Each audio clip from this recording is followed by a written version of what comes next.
Radio Bulandovata San Francisco, Mekauti Kenda Batamay.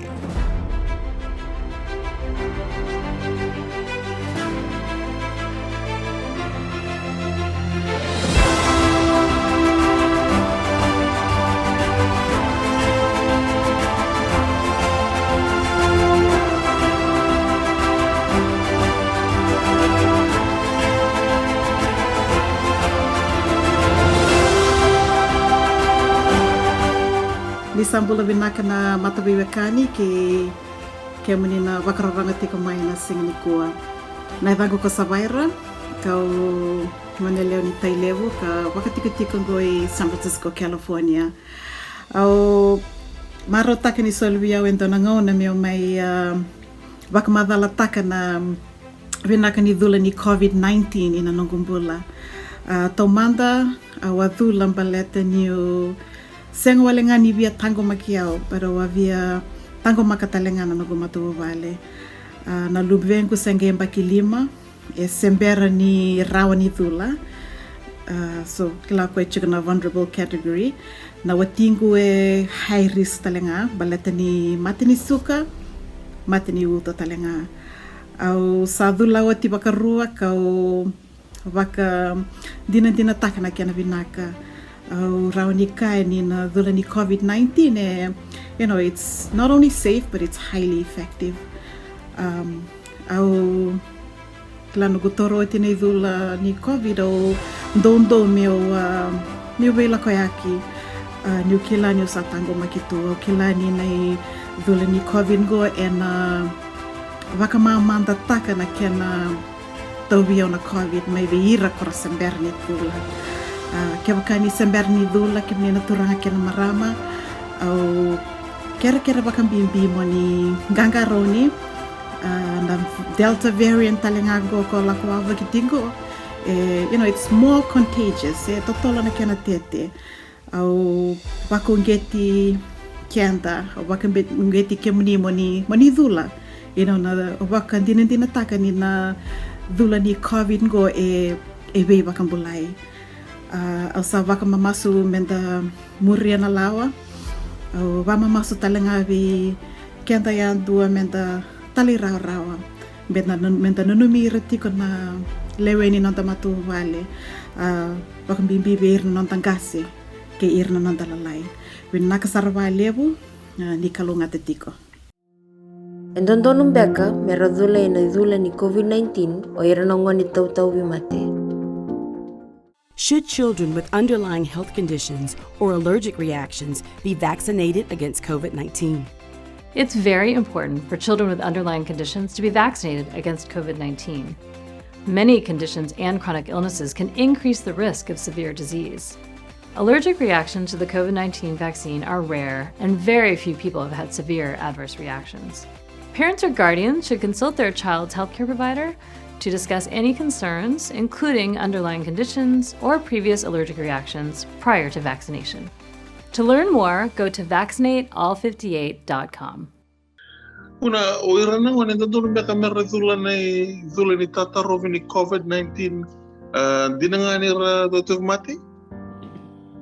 Nakarupeni, tamani tungana no neva kumadalo Dr. Erica Pan na dua nandau kanda wakandikiava na matendewa California gai kuna tiko koe na sonitaro ya ni dua tina na kambimbi merna dhula na ngone na dhula ni COVID-19 dina ngani rasato tubi matitiko balatini so na sarra river biti go baka ke baka sato tubi matena luvenra sana river bi merna la koe ni merna ki dhula na COVID-19 na dhula ni COVID-19 ya levo na mate bango tiko no koe ni levo na mate bango kana COVID-19 na wakabu lenga sarra baka levo bir na ngone sa toto bi matera tu ni levo river biti tiko ni dhula gai to mana tiko koe ni leo lele sar na leo ni vanua leo sar vir na ngone wakila so na revu ni dhula ni COVID-19 sena side effects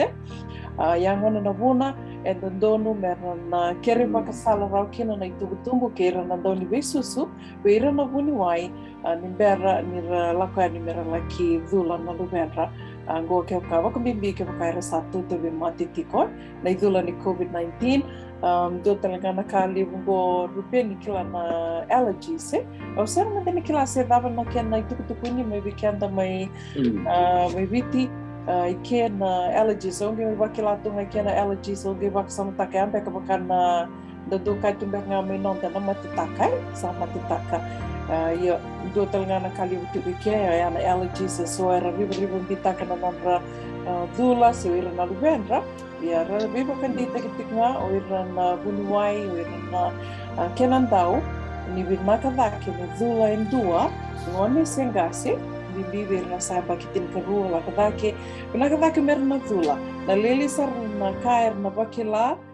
mai na nondra dula ka lebu dake sara na lenga e bakilai nindo e tobi kwa na COVID-19 rupeni. Intina una ngori dona pa pointi bina ka pambibi kersa dula na ngone pambibi ni ratoto mati en tango makirangan na dula ni Tatarovi ngori na buna ngo balata ni orang ni ratumbutiko klara tumbutiko ke orang ni banga tanga boso pa pertene e develop tiko na ngondra kembali balange lakukan ni dula na Pfizer Taka bata na sueti na ondo na totola de kesara na nungu baka sama ngana kanga boli na totola de kesara na nondo to taka bata na sueti na ondo bata kena wani matela kwa ni me samba ya na kena la kwa di bira na mate ngona COVID-19 ya na kanda sinso wambo to ni kundi lo malenga tikir wali no ondo boto na nondra tambe ko kana nondra sueti ni ngombe kelandela di bulum bulai bala tana kaka na rakani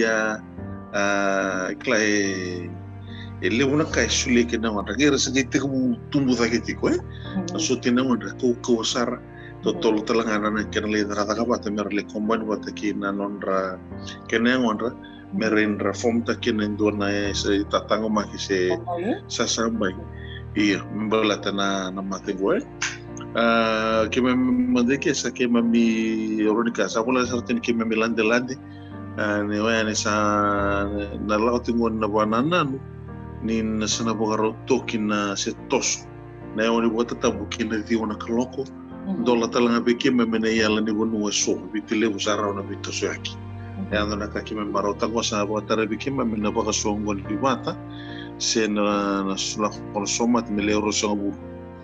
ya santo no tu binaka bata salore tu sa te me shiro tu malu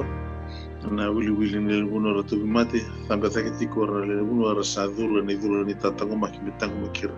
me samba na ne mbula mai na mate gona COVID-19 una ya kim saba na matal tu ni na dono le me gosar na dulu talhan lu biki mami dono ra katsine no ndol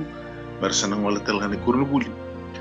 merna le buli o klan sa go to me kula on ba na sireki sando na tamani sireki bala lu biki iyo samba la ko usara iyo ko mga una no mana ka dulu na wani baka sama binaka to mate sisanga dulu ngamera ni tango makir mai na mater ngona COVID-19 Minaka. Ke mamsa nana makitigongo ni na karusa uli singa ni bulan September ya na itu ni Presidente Joe Biden mesana rao ni nangai solital mekina se nangai vakatarai kina leoni bonua raramba na booster shot se na katulu ni dula mai na Pfizer bibi na kena sa may baka data kitiko ni na Pfizer sa dula ni Tatarovi ni COVID-19 se na talitiko na emergency authorization ya na kake mamisa na nana makitalitiko na kena na ngonongo bunaka menta dula bikemni na se nuinga tikna mi se lama tar tiko na kabi na kana dula palete ni kema mungo sava kilatu milioni baka milioni na leoni banua lewi berbura santa dula se kema misa dula se ni dona lenga bakane tala no andar ronga da buku tiko karoni baka bulenga sarma kelebu ke baka menda tur baka bibi sono vital no baka duritu wakila sartinga go baka dinentiana tak tingo ni to matu bali dona tabulengo mai lenga tiko ko mai lenga tiko na mataka ni baka ruwai baka ruwenga singe tingo rupeni kila ni dona vida na singa turwa vital no kina na madal sawati baka ritakani na tabulengo go ni asituru ni asaduru bibi tiko sa tiko na ICU sa ICU tiko sa intubate takir to induce coma Ya, mea dawa tiko mingo sa kena tukutuk nga wia waka deo takaningo ni sa may langa tiko na tarulingo go na mataka ni wakarawa nga sige utingo ruo na matao na nona may dawa tiko bulan na ICU ya ngona na nona asenga ni wia dhula ni Tatarovi ni Covid-19.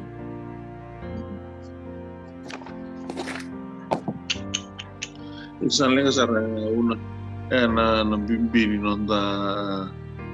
murir na lewan na ibukaro sin kila mo na kaya wada pa sa kila kenda sa naboso sa may sa sosa pagandi takatugalo mo na siya sa tuwan iya sa ko ya non ratondonu ya na kangamenda raninda kaya ewan do kaya tungan na kon itu lo ke de korla ko mengo balata na lewuni tangi lewuni bonwa na ngone tega mukina na mati ko do na kana mata na kena bangare ramosuta mera mendona walila yengo sa kuri mani walila sa tukuni mani sa nga totani mo sember ni bandi titi no ni matiko o si wili to ba experiment drug o si mo katene bio mo ko experiment drug papa tu ya mention ni papa andiawa iya nasa nuita kan sa marobole sa bandi titi mo na Pfizer me Amerika merodulu talaga kina na ngoni kima mi biti sa na boro ngo na Pfizer merodulu kina na ni may ngoni huli di sama di tim ngona Pfizer do dol meta sangol serangan ni mendala itula menda tango magikian da bala tinin tafdulo todo con andre talabon dona trend meduru mai sendo na strand posot sendo talana strand wo meduru mai balten da sa tango magikian ke ka so tango magiera so senga ena rara wana duanga na matanggali matebo sendo na kawo ni matengo ena duru mai balten na duru mai na tamata lenu no tambani ese senga tu ni dulu. Kwa ya ukakina muni dhula marani ni tango makike muni tango makana no muni mata bubale kina no muni tikiti kumulete sekali bukabula ngana dhula ni Tatarovi ni Covid-19.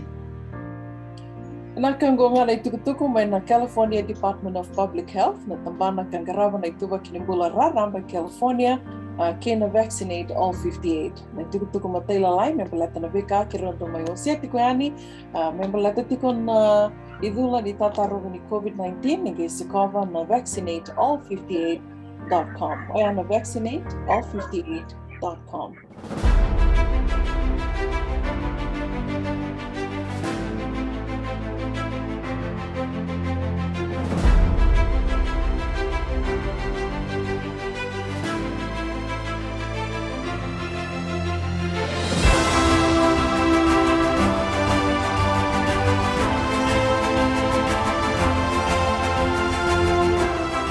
Radio Bulan Dua Mata San Francisco, Mekauti Kenda Batamai.